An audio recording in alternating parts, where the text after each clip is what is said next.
അഗജാനന പദ്മാർകം ഗജാനനമഹർനിശം അനേകദം തം ഭക്താനാം ഏകദന്തമുപാസ്മഹേ.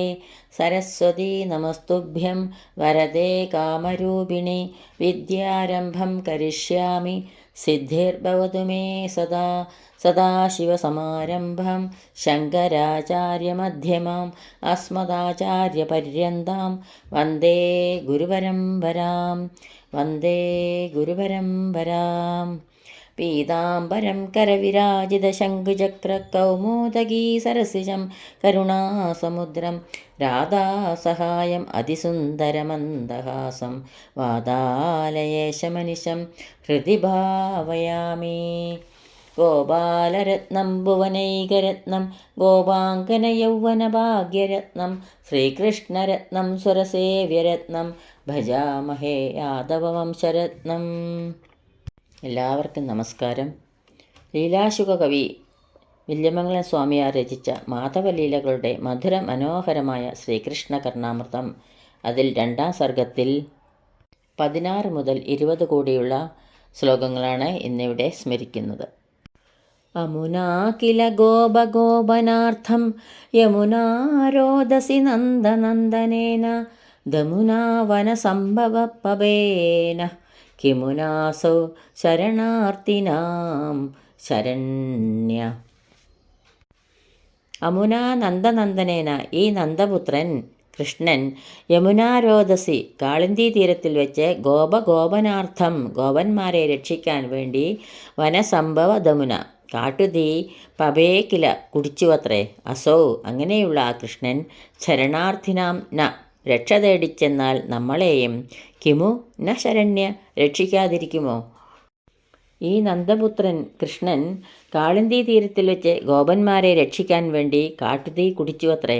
അങ്ങനെയുള്ള ആ കൃഷ്ണൻ രക്ഷ തേടിച്ചെന്നാൽ നമ്മളെയും രക്ഷിക്കാതിരിക്കുമോ എന്ന് ഗോപസ്ത്രീകൾ വിചാരിച്ച് സന്തോഷിച്ച് സമാധാനിക്കുകയാണ്. ഈ ശ്ലോകത്തിൻ്റെ ഭംഗിയും 4 പാദത്തിലും കാണുന്ന മുന എന്ന 2 അക്ഷരങ്ങളെ ആശ്രയിച്ചാണ് ഇരിക്കുന്നത്. വില്യമംഗലം സ്വാമിയാരുടെ അതിസുന്ദരമായ ഭാവന. ശ്ലോകം 17.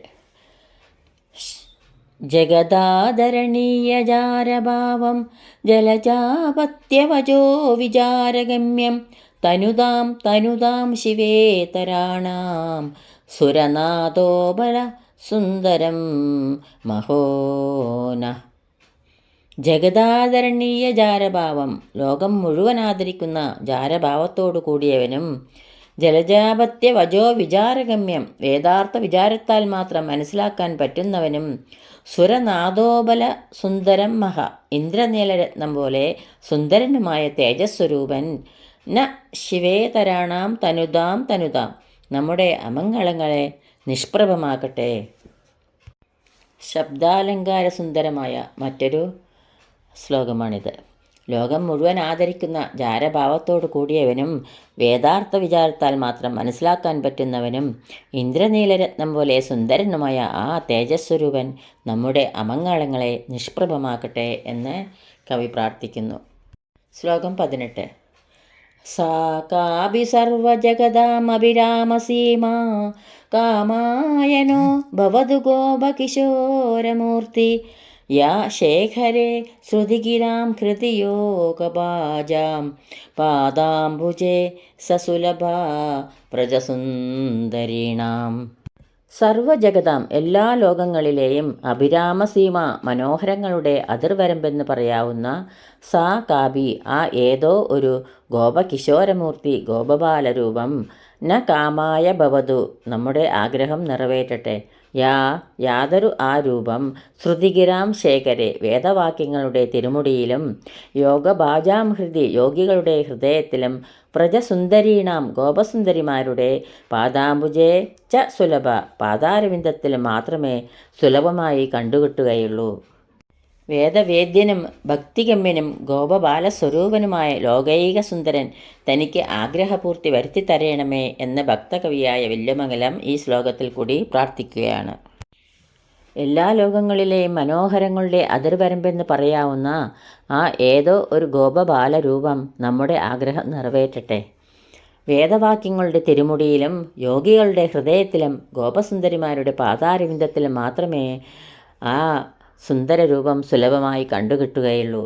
ശ്രീകൃഷ്ണ ഭഗവാനെ വേദമൊഴികൾ ശിരസിലേറ്റി ലാളിക്കുമ്പോൾ യോഗികൾ ഹൃദയത്തിലിരുത്തി പരിചരിക്കുന്നു.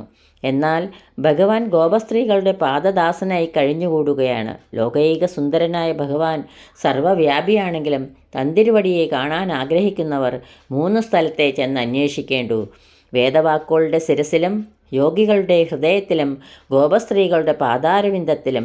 3ാമത്തെ സ്ഥലത്താണ് സ്ഥിരവാസം, അതായത് ഗോപസ്ത്രീകളുടെ പാതാരവിന്ദത്തിൽ. അവിടെ ചെന്നാൽ കണ്ടുകിട്ടാതിരിക്കയില്ല എന്ന് ഭാവം. ശിരസിൽ, ഹൃദയത്തിൽ, പാതാരവിന്ദത്തിൽ എന്ന് മുകളിൽ നിന്ന് കീഴോട്ടുള്ള ക്രമവും ഈ ശ്ലോകത്തിൽ ശ്രദ്ധേയമാണ്. ശ്ലോകം 19. അത്യന്തബാലമതിസീകുസുമപ്രകാശം ദിഗ്വാസസം കനകഭൂഷണഭൂഷിതാംഗം വിസ്രസ്തകേശമരുണാധരമായദാക്ഷം കൃഷ്ണം നമാമി മനസാ വസുദേവസൂനും. അത്യന്തബാലം, നന്നേ ചെറിയ ഉണ്ണിയാണ്. അതസി കുസുമപ്രകാശം, കായാമ്പൂവിൻ്റെ നിറം. ദിഗ്വാസസം, വസ്ത്രം തീരെയില്ല. കനകഭൂഷണഭൂഷിതാംഗം, നിറയെ പൊൻപണ്ടങ്ങൾ അണിഞ്ഞിട്ടുണ്ട്. വിസ്രസ്തകേശം, മുടി കെട്ടിയിട്ടില്ല. അരുണാധരം, തുടുതുടുന്നനെയുള്ള ചുണ്ടുകൾ. ആയതാക്ഷം, വാലിട്ടെഴുതിയ നീണ്ട കണ്ണുകൾ. വസുദേവസൂനും, വസുദേവപുത്രനായ കൃഷ്ണം, ഉണ്ണികൃഷ്ണനെ മനസാ നമാമി, ഞാൻ മനസ്സുകൊണ്ട് നമസ്കരിക്കുന്നു. നന്നേ ചെറിയ ഉണ്ണിയായ കായാമ്പൂവിൻ്റെ നിറത്തോടുകൂടിയും വസ്ത്രം തീരെ ഇല്ലാതെയും നിറയെ ആഭരണങ്ങൾ അണിഞ്ഞിട്ടും മുടി കെട്ടിയിട്ടില്ല. തൊടുതുടുന്നതിനെയുള്ള ചുണ്ടുകളോടുകൂടിയും വാലിട്ടെഴുതിയ നീണ്ട കണ്ണുകളോടുകൂടിയും ഉള്ള വസുദേവപുത്രനെ, ആ ഉണ്ണികൃഷ്ണനെ ഞാൻ മനസ്സുകൊണ്ട് നമസ്കരിക്കുന്നു. വസുദേവപുത്രനായി ജനിച്ച് നന്ദഗൃഹത്തിൽ വളർന്നു വരുന്ന ചോറൂണ് കഴിഞ്ഞ കൃഷ്ണനെയാവണം കവി മനസ്സിൽ ഭാവന ചെയ്യുന്നത്. ചോറൂണിനാണല്ലോ സ്വർണ്ണാഭരണങ്ങൾ അണിയിക്കുക. എന്തൊരു ഭാവന! ശ്ലോകം 20. ഹസ്താഘ്രിനിക്കൊണിത കങ്കണ കിങ്കിണീകം മധ്യേ നിതംബമവലംബിത ഹേമസൂത്രം മുക്താകലാപമുകുളീകൃതകാകപക്ഷം വന്ദാമഹേ വ്രജചരം വസുദേവഭാഗ്യം. ഹസ്താഗ്രി നിക്കൊണിത കങ്കണ കിങ്കിണീകം, കൈകളിൽ വളകളും കാലുകളിൽ ചിലങ്കകളും കിലുങ്ങുന്നു. മധ്യേ നിതംബ അവലംബിത ഹേമസൂത്രം, അരയിൽ നടുവിൽ കെട്ടിയ പൊന്നൂൽ തൂങ്ങിക്കിടക്കുന്നു. മുക്താ കലാപ മുകുളീകൃത കാകപക്ഷം, മുത്തുമാല കൊണ്ട് മുടി മുകളിലേക്ക് കൂമ്പിച്ച് കെട്ടിയിട്ടുണ്ട്. വ്രജചരം, അമ്പാടിയിൽ ഓടി നടക്കുന്ന. വസുദേവ ഭാഗ്യം, വസുദേവന് ഭാഗ്യത്താൽ ലഭിച്ച പുത്രനായ കൃഷ്ണനെ വന്ദാമഹേ, നാം വന്ദിക്കുന്നു. അമ്പാടിയിൽ ബാലലീലകൾക്ക് ഉചിതമായ വേഷത്തിൽ ഓടി നടന്നു തുടങ്ങിയ ഉണ്ണികൃഷ്ണനെ കവി ഈ ശ്ലോകത്തിൽ കൂടി വന്ദിക്കുന്നു. കൈകളിൽ വളകളും കാലുകളിൽ ചിലങ്കകളും കിലുങ്ങുന്നു. അരയിൽ നടുവിൽ കെട്ടിയ പൊൻതൂൽ തൂങ്ങിക്കിടക്കുന്നു. മുത്തുമാല കൊണ്ട് മുടി മുകളിലേക്ക് കൂമ്പിച്ച് കെട്ടിയിട്ടുണ്ട്. അമ്പാടിയിൽ ഓടി നടക്കുന്ന. വസുദേവന് ഭാഗ്യത്താൽ ലഭിച്ച പുത്രനായ കൃഷ്ണനെ നാം വന്ദിക്കുന്നു. ഇതോടുകൂടി 20ാം ശ്ലോകം ഇവിടെ സമർപ്പിക്കുന്നു. ഈ ശ്ലോകങ്ങളാവുന്ന അക്ഷരപ്പൂക്കൾ ഗുരുക്കന്മാരുടെ പാദങ്ങളിലും പൊന്നു ഗുരുവായൂരപ്പൻ്റെ തൃപ്പാദത്തിലും സമർപ്പിക്കുന്നു. സർവത്ര ഗോവിന്ദനാമ സങ്കീർത്തനം. ഗോവിന്ദ ഗോവിന്ദ. യദക്ഷരപദഭ്രഷ്ടം മാത്രാഹീനം ത്വയേദ്ഭവേത് തത്സർവം ക്ഷമ്യതാം ദേവ. നാരായണ നമോസ്തുതേ, നാരായണ നമോസ്തുതേ. കായേന വാചാ മനസേന്ദ്രിയൈർവാ ബുദ്ധ്യാത്മനാ വാ പ്രകൃതേ സ്വഭാവാത് കരോമി യദ്യത് സകലം പരസ്മൈ നാരായണായേതി സമർപ്പയാമി. സർവം നാരായണായേതി സമർപ്പയാമി.